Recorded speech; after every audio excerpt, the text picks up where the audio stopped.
பேசாம இருந்தாலும் மனசோட மனசாக பேசிய ஒரு காலம், தூரத்தில் இருந்தாலும் தொடர்ந்து உன் அருகிலே குலவிய ஒரு காலம். இன்று நானும் ஓரத்தில்,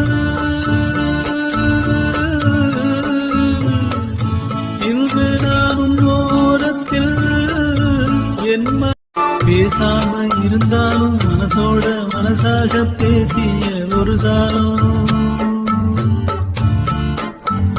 தூரத்தில் இருந்தாலும் தொடர்ந்து உன் அருகிலே குலவிய ஒரு காலம்.